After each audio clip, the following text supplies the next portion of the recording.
Yo, what's going on, guys? Welcome back to Tower of God New World. In today's video, we are going to add the brand new SSR Plus character, Jinsung, in the new updated tier list. And there are also a couple characters that I need to change, and those characters are Vicente. And yeah, that's pretty much it. I just gotta change Vicente's spot because Jinsung is an assassin unit, a red element assassin unit, just like Vicente. And I feel like Jinsung definitely power crept Vicente. So we're gonna go ahead. We're gonna take Vicente's position. He is currently in S tier. We're going to lower him in A tier. And like I said, the reason why Vicente now belongs in that A tier is because Jinsung can perform way better than Vicente, and Jinsung is a way better assassin unit. So the fact that Vicente is also an assassin unit who targets, units who have the highest attack, Jinsung can do the same thing as well. But Jinsung, he has better survivability, he can do way more damage, and his damage is consistent versus Vicente. What he was mostly good at was eliminating one enemy with the highest attack, and that was pretty much it. After that, Vicente wouldn't really do that much damage after he eliminated the enemy with the highest attack. So you would have to put Vicente with like another DPS unit. So right off the bat, we're going to take Jinsung and we're going to put him in S tier. And the reason why I didn't put Jinsung in S plus tier is because we have Vio who's in S plus tier. And Vio is still by far the best red element unit in the game because he can do some his damage is just crazy. He can do nuclear damage, is just cracked, and his survivability is really good. So Jinsung is not on Vio level, but he is a very strong assassin unit. He is by far the best red element assassin unit in the game. So Jinsung definitely belongs in that S tier. So we're going to go ahead and move on over to the red element tier list, and we're going to put Jinsung in his own respective tier. Now for the red element tier list, this is going to be a lot different because in the overall tier list, I placed Jinsung in S tier, but for the red element tier list, I'm going to go ahead and put him in S plus tier. Now, the reason why I put him in S plus tier is because Jinsung is a unit that requires no copies. He is perfectly fine. He's perfectly fine with 0 copies. He is an extremely free-to-play SSR plus unit.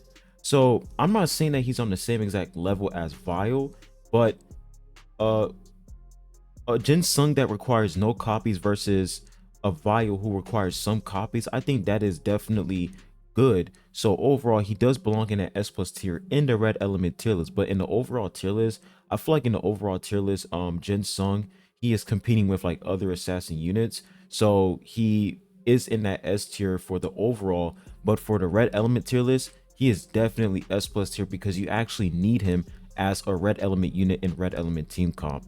So Jinsung is definitely a necessity, and he is by far the best assassin unit in the game. And as you guys can see, I put Vicente down in A tier as well. He's no longer in that S tier in the red element tier list. Don't worry, guys, Vicente is still a strong SSR unit, but I just feel like his presence in red element is no longer needed because of Jinsung. And if Jinsung was a unit that required, let's say, 3 red stars, then Vicente would remain in that S tier because that would mean that Jinsung, you will need a lot of copies on him in order for him to work. And since he's an SSR plus unit, it's not really easy to get a ton of copies on SSR plus units. But the fact that Jinsung is absolutely perfect at 0 copies, that just makes him a busted assassin unit overall who belongs in that S plus tier in red element tier list.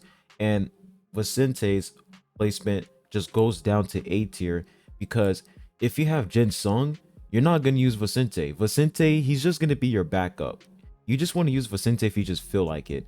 He's not a trash unit, but he's no longer needed anymore. You don't really need this unit anymore when you have Jinsung. And Jinsung only needs, he doesn't even need any copies. He works perfectly fine with 0 copies. So this is pretty much the red element tier list. For the remaining characters, I feel like they all still remain in their respective tier. Evan Kell still remains in that S tier because she is an amazing DPS unit, but her survivability is what's holding her back. If she had some good survivability, then she would definitely be in that S plus tier, but she still belongs in that S tier due to the fact that her survivability is extremely questionable. And we also have, of course, Ron May, who's still in that A tier, because Ron May doesn't really do much. She just gives you shield, and that's honestly pretty much it. She doesn't really do a lot. She can do some really good damage, but other than that, I just feel like she still belongs in that A tier. And of course, we have Apple. Apple is an amazing boss unit, but in terms of like, adventure mode, PvE content stuff, she's still in that B tier for sure. Yellowy, also amazing unit, still belongs in the B tier. And then we have these three units in the bottom. They belong in that C tier because they don't really bring much to the table, and they're pretty much competing with other units like Awaken Rack, Jinsung, Vile, Red Mask Qua, and etc. So these are like the top units that you guys should definitely use. And the red element team comp pretty much includes Awaken Rack, Jinsung, Support Hua, Red Mask Hua, and Jia Jia. So Jinsung is pretty much going to be like your main DPS unit, and then Red Mask Hua is going to be your debuffing unit, and then Support Hua is of course going to be your support buffing unit. So Red Element team is absolutely kicking it. Like, I will say that Red Element team comp is still not the best. Like, the best team comp is still Purple. Purple Element team comp is still the best because you have Joaquin Kaseya and the new support character Hayura, who's just absolutely broken together. So Red Element, I will say Red Element is probably like the third best element in the game as of right now. Blue team comp is good with the collab characters, but after blue it's red for sure, and then after red I'm gonna go with light element, and then after light element is going to be green element. I feel like green is by far not the worst element, but I feel like green is very mid as of right now, because the only unit that's pretty much outstanding in green element is pretty much Data Zahard, and Child and Dorsey is also pretty good, Rachel as well. But for green element, we really need some sort of support unit that can increase where's she at, this character. We need a support unit that can increase her survivability, and we need like another green element tank unit. Like, I feel like for green element we just need like a really busted DPS unit that excels in adventure mode. So it's really good to see that red element is doing really good so far, because red element was the worst element alongside with blue without the collab characters, but red element is getting a lot better, and it seems like there's a lot of good units in red element as of right now. But that's pretty much all I have for you guys in this updated tier list video. Hopefully this was able to help you guys out. Make sure you guys hit the like button, subscribe if you haven't. I really appreciate it, and I'll be catching you guys on the next one. Peace.